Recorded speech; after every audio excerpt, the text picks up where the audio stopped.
into why it was that Natasha Jonas decided to migrate from Matchroom and DAZN over to Sky. Natasha says, I've made a decision that is best for me and my family. Jonas now has a brand new stud. A deal with Boxer and Sky was announced last week, and the relief is obvious. She was quoted as saying, I'm so relieved more than anything. As you can imagine, it was always coming, but it never really came. But now, it finally has, and I just feel relieved. The idea has always been to get into a mandatory slot. To be honest, I get when people say I hadn't earned the rematch with Terry Harper or Katie Taylor. I do get that. So I do want to get in that mandatory position. I don't want to keep getting world title shot after world title shot because it does open doors for people to criticize. I want to earn my opportunity. I have no issues with having hard fights contrary to popular opinion. If you are a real boxing person, you would know that. Just look at my last 2 fights. I have been training since June. I thought I was going to be on fight camp in August and the Liverpool show in October.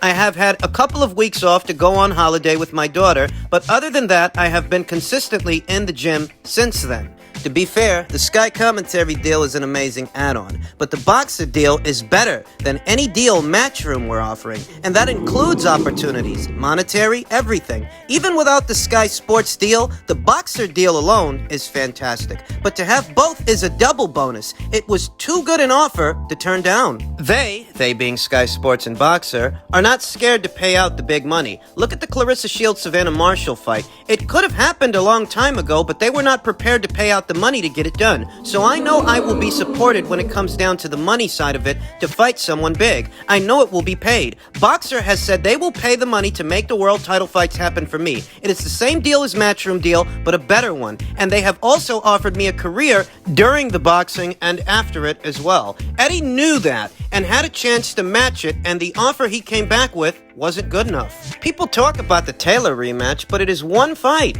Do people want me to risk everything for just one fight? I don't want to go on the slagging off Matchroom way because I have had some good times with them, but I know the money won't be a problem now, and if I was with Matchroom, it would be, because since the Harper fight, all I have moaned about is how little I have been paid in comparison to what I think I am worth. Jonas is no stranger to the safer side of the ropes and is clearly a role she enjoys. I like doing the punditry and the commentary, and it is a job afterwards. You get the best seat in the house for the biggest fights. I have done it for 5 Live, Sky, and DAZN. I enjoy doing it. Saying no to the Harper deal got me the Taylor fight. Let's remember, I was put in the Harper fight to get beat, and even in the Katie Taylor fight, I wasn't supposed to do that well. I was the away fighter, and no matter what happens, I don't think I would have been seen as anything different. When the Harper fight fell through because of the first lockdown, I was struggling badly financially, and that was the reason I took it. I thought I could win it, but I have a family to feed. My baby relies on me. I have got a house to run and bills to pay like everyone else. I was going through a bad time. No boxing means we don't get paid. Without my sponsors, I would have lost my house. People have already made their minds up and got theories of why the deal has fallen through, but I'm honestly at the point where all I want to do is move forward. I don't feel the need to justify myself to anyone or try to get them on side. They think it's wrong for me. Come back in a year and tell me so. If not, just accept I've made a decision that's best for me and my family. If you want my honest take, my honest opinion on what happened here, there are no villains. Natasha Jonas isn't wrong for prioritizing her career in more ways than one, beyond a Harper rematch, beyond a Katie Taylor fight. On the Matchroom end of things, Katie Taylor and Terry Harper are their priority. Natasha Jonas, not so much, or at least she wasn't. So Matchroom did what any other promotional outfit would have done in that situation. I think they were treating Natasha like an opponent. That's what I think, and that's why I think Natasha decided to go over there to Sky, because the grass was greener on that side. Think about the Sky Sports Boxer end of things. They were in a position, compromising one. Their longtime partner Matchroom had taken all their business elsewhere, leaving behind big shoes to fill. And they're attempting to do that with Boxer that gave Natasha an incentivized deal, which she describes as a better deal than what she was going to get over there at Matchroom. To top it all off, she gets to do punditry work, which is another arm of revenue for herself and her family between fights. Anyone with children can understand that financial security when you have children to raise... Those are two separate deals. Boxing for Boxer, the promotional banner, and doing punditry work for Sky, the sports network. I understand it. I get it, I really do, and it's for that reason that I don't think there are any villains here. On Natasha's end of things, she's got to do what's right for her, and if Sky and Boxer gave her a better deal, what is she supposed to do, turn it down? The fucking camera loves her. I love her. She's fucking gorgeous. On the Matchroom end of things, I can understand where Matchroom was coming from, because too many people are expecting too much of Matchroom. They are in the Katie Taylor, Terry Harper business. It's not their job. It's not their job to give everybody an incentivized offer. That kind of pressure, that burden, isn't placed on the shoulders of a Top Rank or a Golden Boy or a Premier Boxing Champions. Hell, the PBC don't even got no female fighters. Matchroom is doing enough as it is. Terry Harper, Steffi Bull were accused of circumventing a Natasha Jonas rematch due to the aesthetic of the first fight and how it was a very difficult fight for Terry, the hardest of her career at that point. Still is, even now.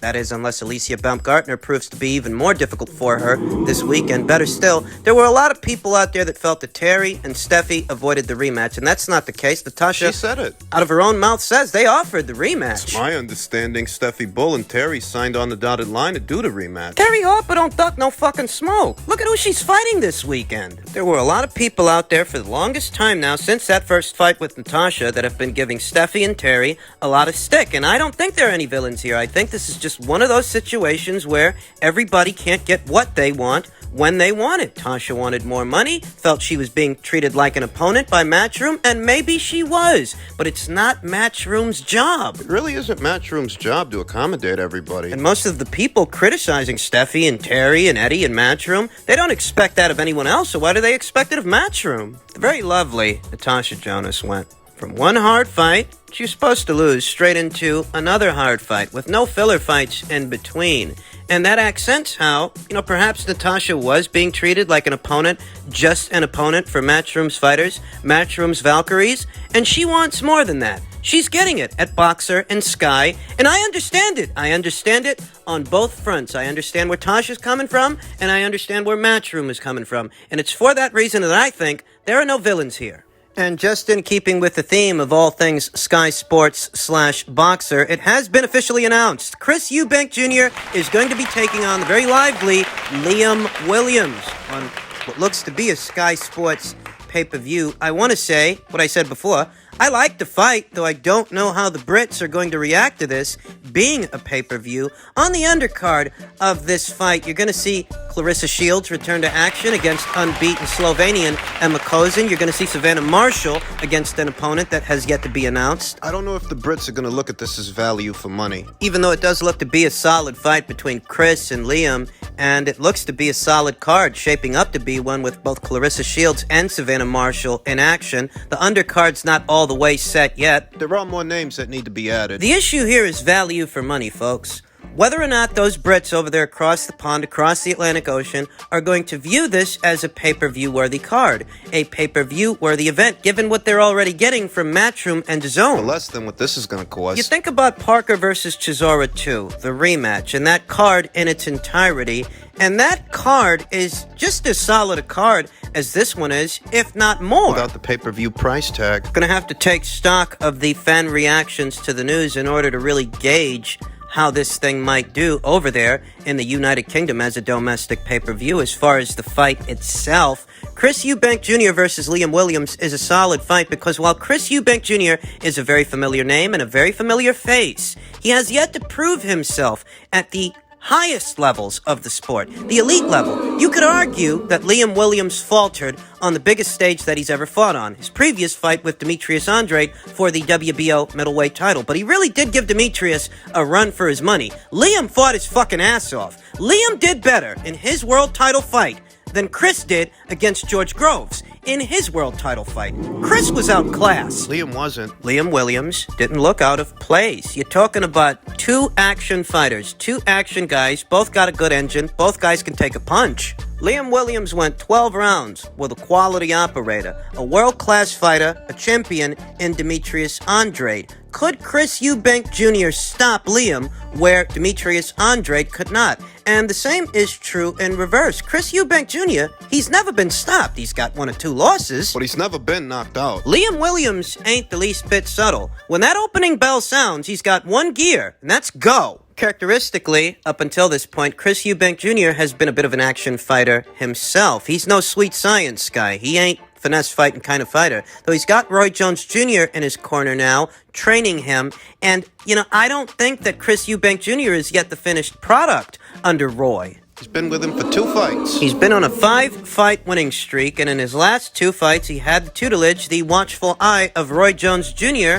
his expertise in his corner. He's fought 2 times this year. Once against Morrison, then again against Audijon. Whereas Liam's fought only once this year against Demetrius Andre. This will be his 2nd fight in the year of 2021. And it's looking like a pick'em fight. It's looking like a 50-50 affair because the best name on Chris Eubank Jr.'s resume is the name of a very past-it, shot over the hill, James DeGale. And the best name on Liam's resume is Alantez Fox. Chris's best wins, his best victories, are semi-solid victories. He knocked out Avni Yildirim, and, he beat a very past-it James DeGale. But does that really make him head and shoulders above Liam Williams? I mean, is that what we're supposed to think? Because he beat those guys, he can outclass Liam? I don't get the sense that Chris Eubank Jr. is going to have an easy night with this guy. I really don't. And because Chris actually has a trainer now, he's in an experimental phase of his career, experimenting with a new style.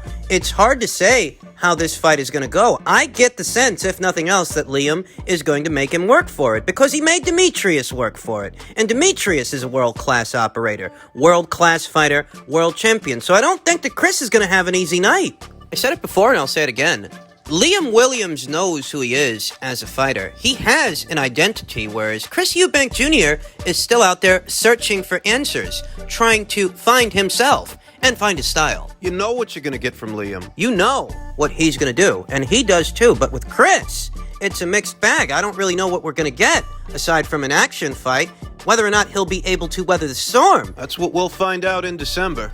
In men's light heavyweight news, per tweet from Dan Rafael, Gilberto Ramirez meets Yunieski Gonzalez in a WBA 175-pound eliminator main event Golden Boy DAZN card December 18th at the AT&T Center in San Antonio. Winner is Bevol's mandatory challenger. I'm told the co-main is WBA straw titleist Sinicia Estrada versus Maria Santizo. So he's finally doing what he's got to do to get the fight. As opposed to what he's been doing, name-dropping Dimitri Bivol in interviews, having not been ranked by the WBA for months. I'd be lying to you if I told you that I didn't think there was some funny business going on here, some funny business at work. I think there is, because a little over a week ago, Zurdo wasn't ranked by the WBA. He popped up at number 4. having not faced anyone in the WBA's top 15 fighters, their top 15 ranked standings. Zurdo was last in action in July, and he stopped a very past-it Sullivan Barrera. But since July, he wasn't in the WBA's ranked standings. He only emerged there very recently. A little over a week ago. Fast forward a couple of days, this WBA eliminator gets announced between him and Yunieski Gonzalez, and the winner of the fight is Bevol's mandatory challenger. That's very convenient, though I'm not against it. I'm not against it because I view Yunieski Gonzalez as being a cut above the guys that he's fought so far at this weight, at 175 pounds. He's certainly a cut above a Tommy Carpensi, a past-it Sullivan Barrera. I mean, Sullivan is experienced, But he's over the hill. I just don't view the version of Sullivan Barrera that Zurdo fought as being a durable guy anymore. My prediction for that fight was that Zurdo would stop him, and that's what he did. Yunieski, he's got a little bit more upside, a little more. He's an experienced guy. He's been in there with Vaishlev Shabransky. Who beat him? Jean Pascal. Who beat him? Alexander Vozdik, who knocked him out. Currently, he's coming off of 3 consecutive victories, 3 consecutive wins. He's been busy.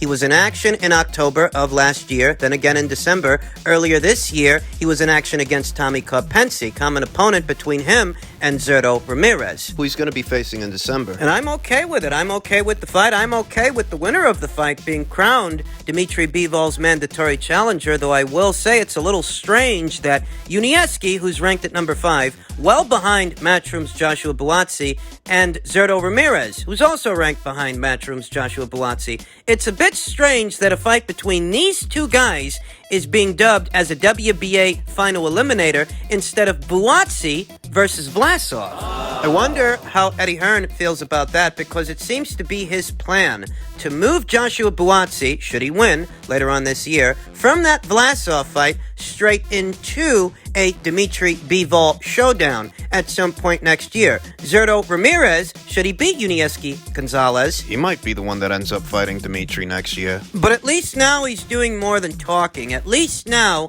his interest in facing Dmitry Bivol is a bit more substantial, containing more substance than just name-dropping that guy for months in interviews. At least now we know Zurdo and Golden Boy Promotions, they mean business, and they want to corner a Dmitry Bivol fight.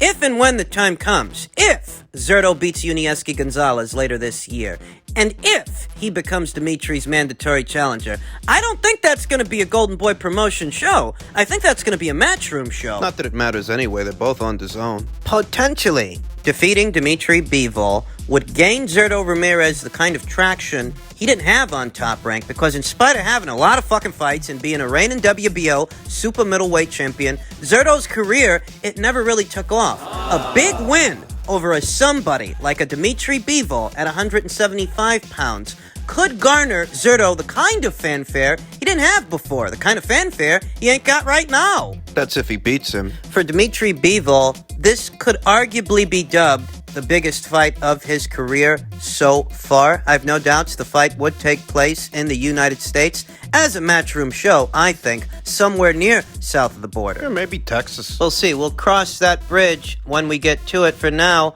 I do like how things are shaping up at 175 pounds, a division that seems to have lost some steam the last couple of months, last couple of years.